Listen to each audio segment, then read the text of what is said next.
Have you ever had the sneaking suspicion that everything you thought was real might just be an illusion? What if I told you that your sense of self, the objects you interact with, and even the very nature of experience itself are all empty of inherent existence? It sounds like the plot of a sci-fi movie, but it's actually one of the most profound insights of Buddhist philosophy. Get ready to have your mind blown as we explore the concept of emptiness and how it can transform your entire worldview. Hey there, fellow wisdom seekers. It's your favorite truth-exploring buddy, Matt, back with another mind-expanding video. Today, we're tackling one of the most fascinating and challenging ideas in all of Buddhism: Śūnyatā, or emptiness. Now, before you start thinking this is some bleak nihilistic philosophy, let me assure you that emptiness is far from meaningless. In fact, understanding Śūnyatā can be a liberating experience that frees you from the mental traps that keep you stuck in suffering. Throughout the history of Buddhist thought, there have been at least 5 distinct meanings of emptiness, each one building upon the last to create a comprehensive view of reality that will shatter your assumptions and open up new possibilities for awakening. In this video, we'll explore each of these 5 aspects of Śūnyatā in depth, using vivid examples and thought experiments to help you grasp these mind-bending concepts. So grab your favorite beverage, settle in, and get ready to have your reality turned upside down. Chapter 1. No subject. Our journey begins with the teachings of the Buddha himself. In the Sutta, he drops a bombshell on his unsuspecting audience. The world, he says, is empty of self and anything belonging to self. Let that sink in for a moment. The very sense of I that we cling to so tightly, that feels so solid and real, is actually nowhere to be found in our experience.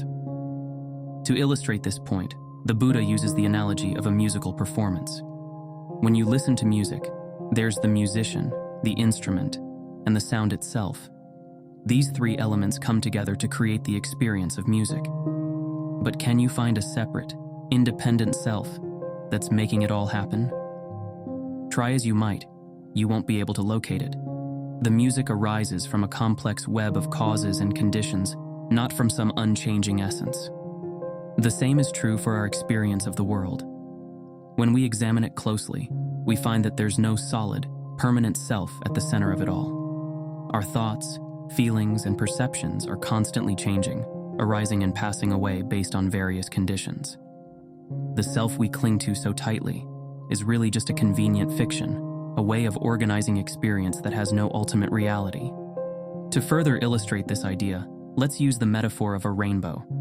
When you see a beautiful rainbow stretching across the sky, it appears to be a solid, independent thing. But when you try to locate the rainbow, you'll find that it's not actually there in any fixed, permanent sense. It's an appearance that arises due to specific causes and conditions, like sunlight, water droplets, and the position of the observer. The rainbow is empty of inherent existence, just like the self. Another example is the character in a dream. When you're dreaming, the you in the dream appears to be real and solid. But upon waking, you realize that this dream self was just a temporary appearance, a product of your sleeping mind. In the same way, our waking sense of self is a kind of dream, an appearance that arises due to various causes and conditions, but lacks any ultimate, independent reality. This might sound unsettling at first, but it's actually a liberating insight. When we start to see through the illusion of a separate self, we can let go of a lot of the anxiety, attachment, and aversion that comes with it.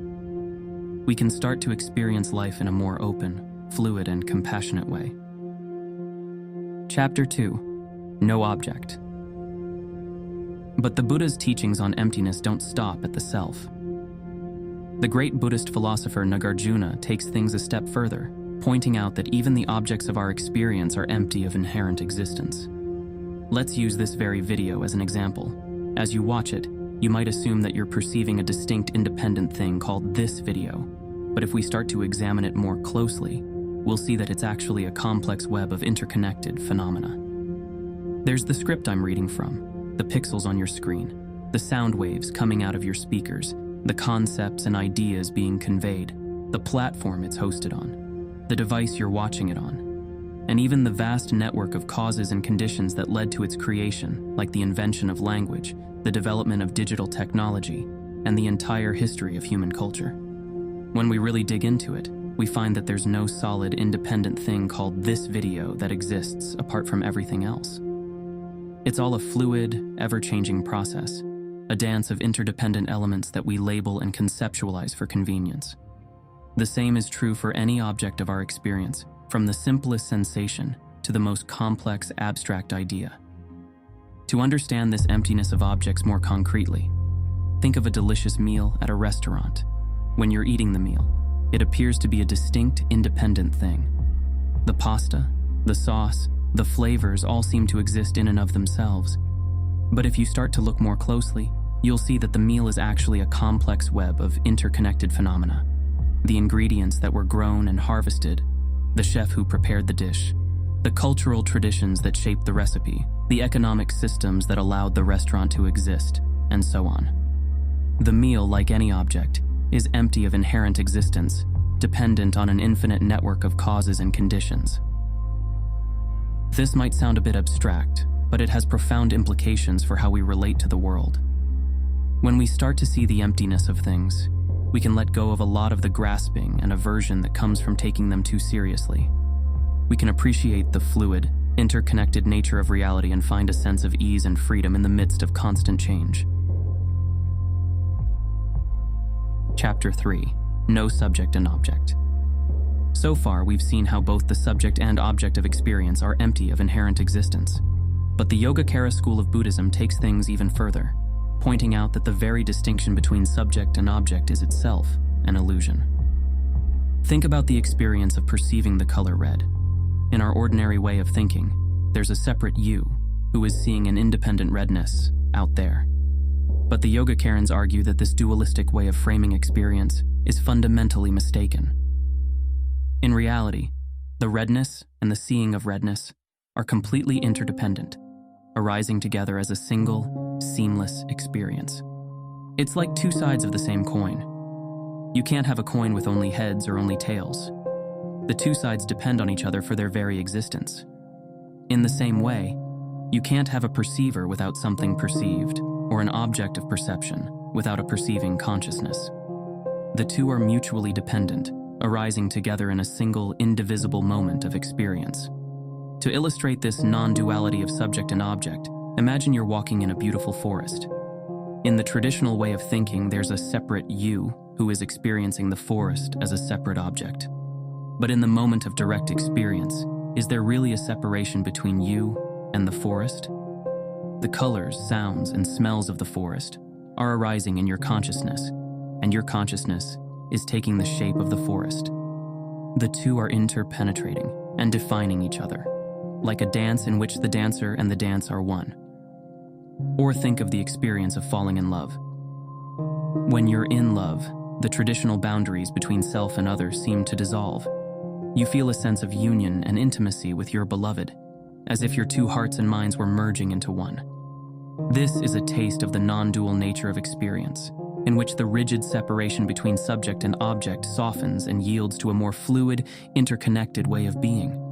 This non-dual view of experience has some mind-bending implications. It means that the fundamental nature of reality is not some collection of separate, independent things, but rather a fluid, seamless whole in which all the elements interpenetrate and define each other. So when we talk about emptiness in the context of Buddha nature, we're pointing to the inherent freedom and wholeness of our true being. We're not separate, isolated entities, but rather expressions of the vast, open awareness that is the very nature of reality itself. And just as the images on a movie screen are temporary appearances that arise and pass away, our sense of being a separate self is also a kind of projection, a convincing illusion created by the mind. When we start to see through this illusion and touch the luminous awareness that we truly are, we discover a profound sense of liberation and inner peace.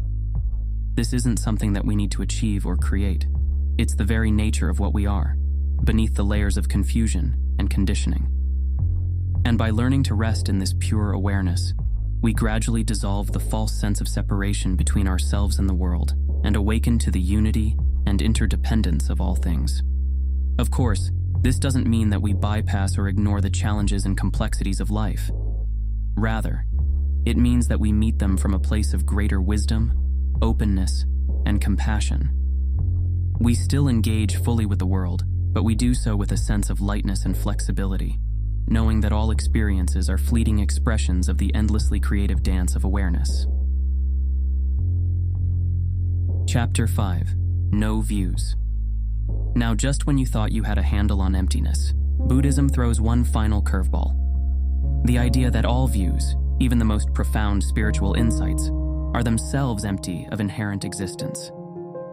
This is the radical claim of the emptiness of views teachings, which suggests that any conceptual framework or belief system we use to understand reality is ultimately just a provisional tool, not the final truth.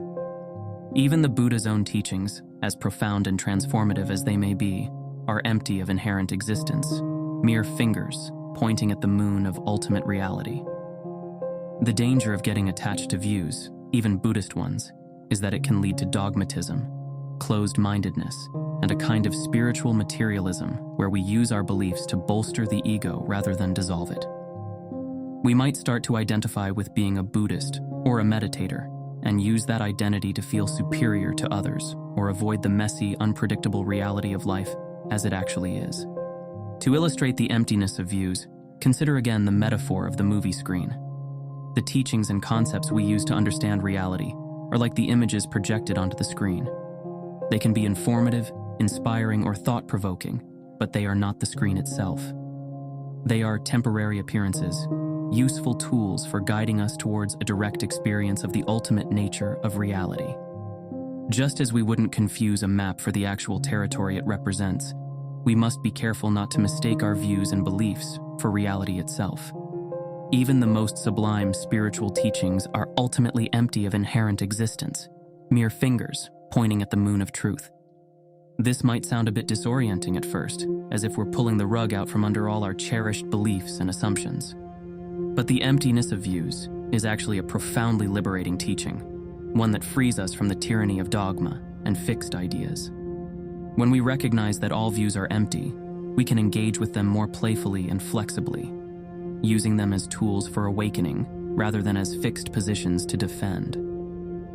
We can appreciate the relative truth of different perspectives without getting trapped in any one of them. And we can rest more easily in the groundlessness of our own being, trusting the inherent wisdom and compassion of our Buddha nature to guide us through the complexities of life.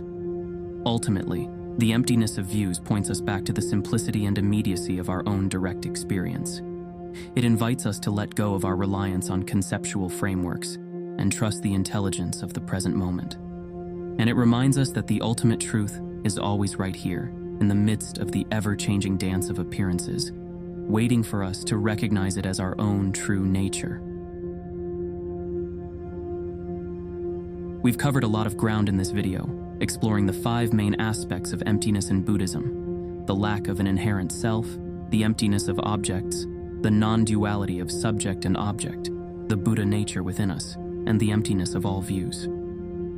It's a lot to take in, and it can be pretty mind-bending at first. But I hope this exploration has given you a taste of the profound implications of emptiness for our understanding of ourselves and the world. Emptiness isn't about nihilism or meaninglessness. It's about seeing through our limited, conditioned ways of perceiving reality and awakening to the fluid, interconnected, and ultimately inconceivable nature of things. It's a teaching that can transform our relationship to ourselves, others, and the world, opening up new possibilities for wisdom, compassion, and freedom. But don't take my word for it.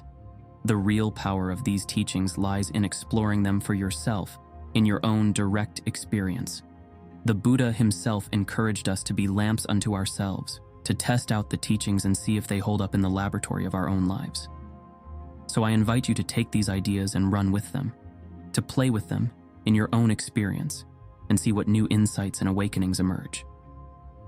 As we navigate the ups and downs of life, we can use these teachings as a kind of compass, guiding us back to the spaciousness and clarity of our true nature. When we get caught up in the solidity and drama of our thoughts and emotions, we can remember the rainbow and the clouds. and let them dissolve into the open sky of awareness.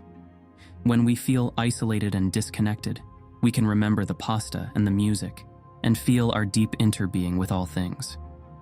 And when we get attached to our ideas and opinions, we can remember the movie screen and the projector and hold our views more lightly. Ultimately, the teachings on emptiness are an invitation to let go of our limited, conditioned ways of seeing and being, and to relax into the vast, open, and luminous nature of reality itself. It's a journey of discovery and awakening that we're all on together, a dance of wisdom and compassion that has no beginning or end.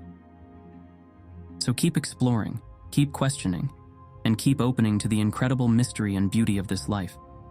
And remember, the truth you seek is always right here, shining in the heart of your own awareness. It's not something distant or abstract, but the very ground of your being, the source and substance of all that you experience. If this journey into the heart of emptiness has inspired you, I invite you to like this video, subscribe to our channel, and share this teaching with anyone who might be ready for a radical shift in perspective. Thank you for joining me on this wild and wonderful ride through the world of Śūnyatā. May these teachings be of benefit to you and all beings, and may they help us to awaken to the clear, boundless, and radiant nature of our own true being. And remember, whatever you do, don't mistake the finger for the moon. Keep looking beyond the concepts and beliefs, and trust the innate wisdom of your own awakened heart. Until next time, my friends, may you rest in the vast open space of your